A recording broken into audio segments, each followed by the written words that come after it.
Hello, everybody. Today is the day the Lord has made. We will rejoice, say it with me, and be glad in it. Today I wanted to talk about what are you training your dog for? What is the overall goal of your dog training?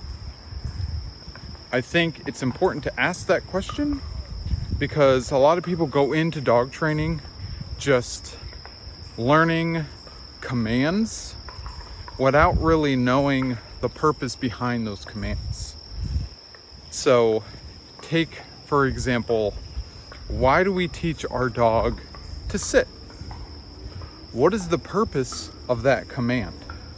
A lot of times we're doing obedience work to teach the dog to listen to us and do what we ask them to do. And the sit command is a great command to do that, right? Come on, bud. I got the tater tot with me. Here he is. Yeah. But really, and if that's the goal of teaching a dog to sit, then that's a great thing to do. But sometimes I find people maybe teach their dog tricks and things like that just because they want to have fun with the dog, but there's no real purpose behind it. And I'm not saying there's anything wrong with teaching your dog tricks, but I want us to be thinking about why are we teaching the dog these behaviors? So my philosophy with dog training is to teach a dog a behavior for a specific purpose.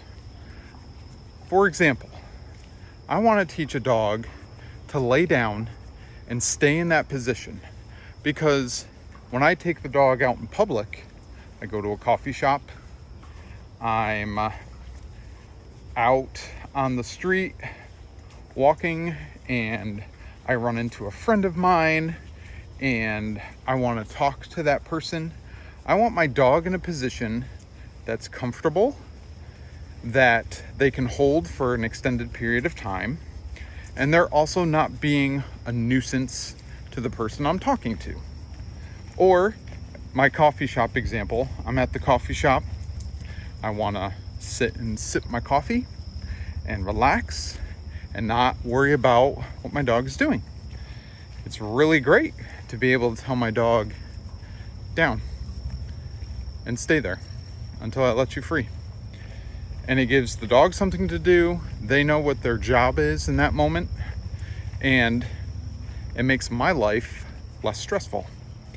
So that is just one example of teaching a dog a command for a certain purpose, for real life stuff. That is what I like to do in my dog training. I want my dog to be prepared for life, my life, right? Everybody's life looks different, paces are different, places they travel are different. I want the dog to be conditioned to my life and the things that I do and the surroundings that I come across. So the dog is a well-behaved dog with good manners. Come on, Tater. Atta boy. Good job, buddy. So that's just a dog thought for the day, I guess. Maybe it's a little bit longer of a dog thought, but think about what you're teaching your dog to do and why are you teaching him to do that.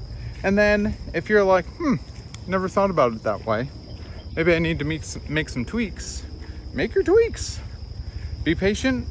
Teach your dog what you want him to do for the life situations that you're in. And then practice it over and over, and then proof it out and start adding in distractions for whatever command you're teaching them. That's how you get your dog to be able to be at a place where he's out and about and people look at your dog and they're like, oh my goodness, my dog could never do that. Well, my dog couldn't either, but I trained him and conditioned him to do those behaviors, and we worked up to the place that you see him now. So there's your dog thought for the day. Happy training. See you next time.